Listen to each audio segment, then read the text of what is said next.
Birinizi salamlayıram. Bu günlərin biz sizinlə millətin təşəkkülü, xalq hərəkatı haqqında danışacağıq. Deyirik ki, Çar Rusiyası ilk vaxtlar neynədir?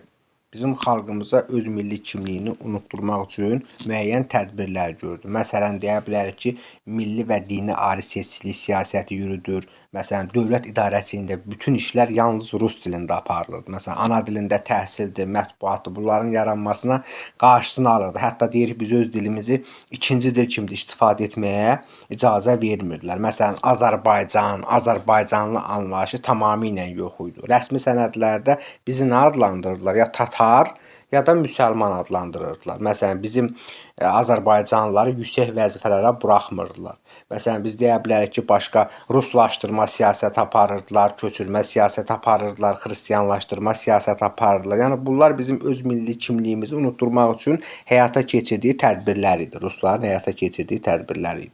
Danışaq millətin formalaşmasından. Ümumiyyətcə, millət nə deməkdir? Onu biz bilməliyik. Deyirik ki, ümumi tarixi ənənələri daşıyan dil, ərazi, mədəniyyət, iqtisadi birliyə malik olan insanların birliyi milləti formalaşdırır. Düzdür ki, bizdə əvvəllər var idi. Məsələn, dil birliyi, ərazi birliyi, mədəniyyət birliyimiz var idi. Lakin iqtisadi inkişaf, axı dedik 19-cu əsrin ikinci yarısında kapitalizm inkişaf elədi, iqtisadi əlaqələr quruldu. Ondan sonra bəli, bizdə millətin də formalaşması prosesi sürətlənir. Hətta biz deyirik ki, Azərbaycanda millətin formalaşma prosesinin özünə məxsus xüsusiyyətləri var. Yazmışıq ki, bura özünə məxsus xüsusiyyətlər. Nə idi Azərbaycanda millətin formalaşmasının özünə məxsus xüsusiyyətləri? Məsələn, deyir ki, Azərbaycan iki yerə bölünmüşdü. Ərazi bütövlüyü itmişdi. Məsələn, bizim Şimali Azərbaycan Rusiyanın müstəmləkəsi idi, Cənubi Azərbaycanda Qacarların müstəmləkəsi idi. Eyni zamanda Azərbaycan torpaqları müxtəlif quberniyalara bölünmüşdü. Bu deyirik ki, Azərbaycanda millətin formalaşması prosesinin özünə məxsus xüsusiyyətləridir. Yaxşı, bura yazmışıq ki, milli hərəkatın mərhələləri. Bəli, deyirik milli hərəkat, yəni Rus müstəmləkəçiliyi əsarətinə qarşı bizim milli hərəkatımız 3 mərhələyə bölünür. Birinci mərhələ 1875-dən 1904-cü ilə qədərdir. İkinci mərhələ 1904-dən 1917-ci ilə qədərdir. Üçüncü mərhələdə 1917-1918-ci illərə əhatə edir. İndi gəlin milli hərəkatın birinci mərhələsindən danışaq. Yəni 1875-dən 1904-cü ilə kimi olan dövrdə görək nələr lazımdır bizə. Deyirik ki, Əkinçi qəzetinin nəşri ilə başlamışdı bu milli hərəkatın birinci mərhələsi. Əsas nə idi? Milli oyanışı təşkil eləmək istəyirlər və qarşılarında 3 dənə mühüm istiqamət var idi. Məsələn, deyirdilər ki, milli şüur oyatmaq lazımdır. Eyni zamanda milli dili inkişaf elətdirmək lazımdır. Xalqı maarifləndirmək lazımdır. Məsələn, 2 dəfə deyirik Mirzə Fətəli Axundzadə idi, Həsən bəy Zərdabi idi. Onlar millət anlayışından istifadə elədi. Hətta 1891-ci ildə 2 dəfə Kəşkül qəzetində Azərbaycan millət ifadəsi işlədildi. Hətta biz deyirik ki, Məhəmməd Ağa Şaxtatski var idi. Kaspia qəzetində yazmışdı ki, Zaqafqaziya müsəlmanları necə adlandırılmalıdır? Elə bir sual verir və cavabında deyir ki, onların əhalisi Azərbaycanlı adlandırılmalıdır. Onların dili Azərbaycan dilidir. Yəni, bunlar milli hərəkatın birinci mərhələsində baş vermiş proseslərdir. Əsas məsələ nə idi? Milli oyanışı təşkil etməkdir və qarşılarında da 3 dənə mühüm istiqamət var idi ki, milli şüur oyatmaq, milli dili inkişaf elətdirmək və xalqı maarifləndirmək. Bunun yolunda da müəyyən addımlar atıldı, biz dedik ki, nə idi? Məsələn, Kəşkül qəzetində Azərbaycan millət ifadəsi 2 dəfə 1891-ci ildə işlədildi. Kaspia qəzetində Məhəmməd Ağa Şaxtatski Zaqafqaziya müsəlmanları necə adlandırılmalıdır sualını qoyur və cavabında deyir Azərbaycanlı adlandırılmalıdır. Dilləri də Azərbaycan dilidir. Bura kimi məsələ aydındır bizə. İndi danışaq milli hərəkatın ikinci mərhələsi dedik 1904-1917-ci illərə əhatə eləyir. Nə idi burada proses? Burada məsələ o idi ki, artıq milli müstəqillik, dövlətçilik uğrunda mübarizə aparmaq lazım idi. Bunun üçün də nə lazım idi bunlara? Milli ideya lazım idi. Həmin milli ideyanı kim irəli sürür? Deyirik Əlibəy Hüseynzadə. Nə idi? Türkləşmək, İslamlaşmaq və müasirləşmək şüarını irəli sürür. Düzdür ki, bunlar bir-birlə zidd olan sözlərdir. Amma ideya idi də türkləşmək, İslamlaşmaq və müasirləşmək şüarını irəli sürür Əlibəy Hüseynzadə. Deyirik Məhəmməd Əmin Rəsulzadə də onu siyasi doktrina şəklində həyata keçirdi. İndi gəlin xalq hərəkatı haqqında danışaq.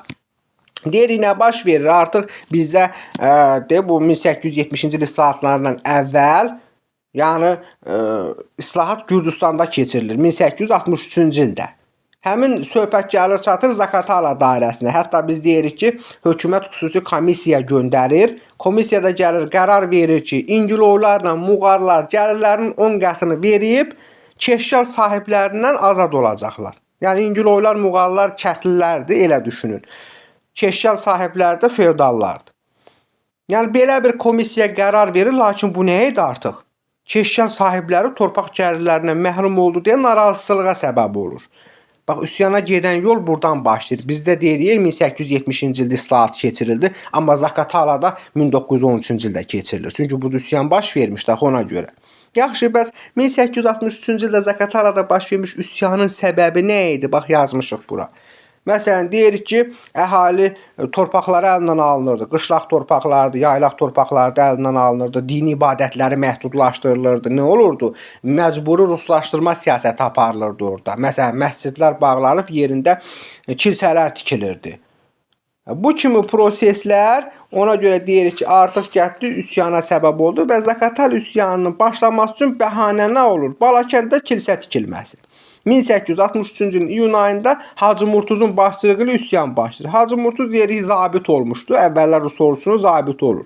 Əhali arasında da böyük nüfuzu var idi. Ona görə də deyirik ki, o əhalinin bütün təbəqəsini üsyana cəlb eləyə bildi. Yəni bütün zümrəni üsyana cəlb eləyə bilir. Məsələn, Zaqatala üsyanında biz deyirik ki, Keşkəl sahibləridir, ruhanilərdir, kəndlilərdir, yerli imtiyazlı şəxslərdir. Hamısı iştirak edirlər. Hətta nə oldu? Yazmışıq ki, Osmanlı və Şimali Qafqazla əlaqə. Bəli, Osmanlı dövlət və Şimali Qafqazla, yəni muridizm nümayəndələri ilə əlaqələr saxlayırdılar bu həmin üsyan dövründə. Hacı Murtuz. Amma nə baş verir? Deyirik ki, orada erməni tacirləri var idi. Onlar xəbərçilik eləyirlər ki, ruslara belə-belə də sizə hücum olunacaq, Zaqatala qalasına hücum olunacaq. Onlar da top atəşlərlə bunların qarşısını alır. Bəli, Zaqatala üsyanı yatırılır. Deyirik ki, üsyan rəhbərlərinin çoxu edam olunur. Hətta Hacı Murtuz və onun silahdaşlarının böyük bir hissəsi də Sibirə sürgün olunur. Yazmışıq ki, üsyanın məğlub olma səbəbi. Zaqatala üsyanı niyə məğlub oldu? Çünki məsələn qeyri-mütəşəkkil idi, lokal xarakter daşıyırdı. Yəni yerli idi də, bir dənə Zaqataladaydı. Kənar yerdə yox idi. Eyni zamanda üsyançılar zəif silahlanmışdı, amma rusların nizami ordusu var idi, hər cür silahı var idi. Bütün üstünlük onların əlində idi. Ona görə də Zaqatala üsyanı məğlub olur. Yaxşı, gəlin görək Zaqatala üsyanının nəticəsi nə oldu? Deyirik ki, neyniyir? Başlayır onlarda dini siyasətdir, torpaq siyasətidir. Bunları yumuşaldır. Eyni zamanda bizdə 1870-ci ildə islahat keçirildi, amma onlarda keçirilmir o üsyana görə. 1913-cü ildə keçirilir həmin islahat. Burja islahatı da, yəni o Kətli əsasnaməsindən söhbət gedir. Eyni zamanda danışaq Kətli hərəkatının səbəbləri. Deyir 19-cu əsr 70-ci illərində Kətli islahatı keçirilir, lakin gözlərindən nəticəni vermədi. Niyə? Çünki Kətlilər yenə də müvəqqəti mükəlləfiyyətli vəziyyətə düşdü. Yəni əvvəlki kimi yenə də mülkədara dövlətə vergi ödəyirdi. Ona görə də bu problemləri həll eləmir. Deyirik ki, 19-cu əsrin sonunda Kətli hərəkatı başlayır. Yaxşı, səbəbi nə idi? Kətli hərəkatını. Vergi və mükəlləfiyyətlərin ağırlığı, müstəmləkə zülmü, eyni zamanda rusların köçürmə siyasəti. Bu da kəndləri torpaqsızlaşdırırdı. Ona görə də deyirik kətli hərəkatları başlayır. Məsəl üçün, bu dövrdə kəndlilərin mübarizə forması nə idi? Yazmış ki, kəndlilərin mübarizə forması. Məsələn, deyə bilərik ki, vergi və mükəlləfiyyətləri ödəmək istəmirdilər. Eyni zamanda hökumət məmurlarının evlərinə hücum edib, onu öldürüb mülkünü ələ keçirirdilər. Dağlara, dərələrə, gözdən uzaq yerlərə çəkilib qaçaqçılıqla məşğul olurdular və ən məşhur da qaçaqçılıqları biz bildik də, Qaçaq Nəbi idi. Zəngəzur qəzasında Dəlalı var idi, Yelizabetopolda Qaçaq Kərəm var idi, Qazax qəzasında burada mübarizə aparırdı. Xalq intiqamçıları adlandırırdılar həmin bu qaçaqçıları. Neyinirdi onlar? Xalqın mənafeyini qorumaq üçün, ədaləti qorumaq üçün azadlıq mübarizəsi aparırdılar. Kimlərə qarşı mübarizə aparırdılar? Yerli feodal zülmünə qarşı, bəylərin, ağaların zorakılığına qarşı, eyni zamanda Rusiyanın milli müstəmləkəçilik siyasətinə qarşı mübarizə aparırdılar. Amma deyirik ki, nə idi? Bunlar da kör təbii xarakter daşıyırdı, mütəşəkkil deyil idi. Yəni az-az hərəsi bir dağda çəkilib mübarizə aparırdı. Ona görə də elə böyük nəticəsi olub. Danışaq, bunun haqqında da danışdıq. Fəhlə mübarizəsi haqqında danışaq. Fəhlələrin tətillərindən danışaq. Deyirik ki, artıq nə edir? O islahatlar gətirir, torpaqsız kəndləri yaradır və həmin torpaqsız kəndlər də başlayır fəhlə sinfini formalaşdırmağa. Düzdür ki, ilk dövrlər neft sənayesinə, yəni Bakıda çalışan fəhlələr əsasən Bakı kəndlərindən idi. Amma sonradan zavodların sayı artır, Rusiyanın özündən, Qacarlardan iş dalınca insanlar gəlir və tədricən Bakı çevrilir çox millətli şəhərə. Aydın oldu mu? Artıq digər yerdən gəlirlər, deyirlər, burada məsəl üçün deyirəm, Rusiyada məsələ belə deyir, axı sizi burada niyə bu vəziyyətə qoydular? Yəni bu proseslər artıq üsyanlara səbəb olur. Yaxşı, fəhlə mübarizəsi, niyə mübarizə apardı? Səbəb nə idi fəhlələrin mübarizə aparmasında? Məsələn, deyirik ki, onların nə siyasi hüququ yox idi, nə iqtisadi hüququ yox idi və çox da işlədilirdi. Məsələn, bizim iş saatı qanunu 8 saatdır. Orada 14 saat işlədirdilər, az miqdarda da pul verirdilər. Və eyni zamanda sosial sığortadan da zad yox idi. Yəni məsəl üçün getdin, yıxıldın, qılçan kəsildi, qolun kəsildi, heç kim sənə baxmırdı. Və eyni zamanda sənə heç kim pul ödəmirdi, nəysə məsələ olanda, başın iş gələndə. Ona görə də onlar tətillərə başlayırlar. Məsələn, biz deyirik ki, körtəbii şəkildə tətillər nə vaxt olur? 19-cu əsrin 70-ci illərində dağınıq tətillər. Məsələn, Bakıda olur, Şəkidə olur, Gədəbəydə olur. Bunların da məsələləri nə idi, tələbləri nə idi? Əsasən iqtisadi tələblər irəli sürürdülər. Deyirlər ki, ailəli fəhlələrə ev verin, maaş artırın, bu kimi tələbləri var idi. Amma artıq deyirik ki, 1895-ci ildə ilk dəfə olaraq mütəşəkkil tətil keçirildi. Harda? Bakıda tütün fabrikində. Fəhlələr mütəşəkkil tətilə çıx, hətta deyirik bu tətil hərəkatı nə edir?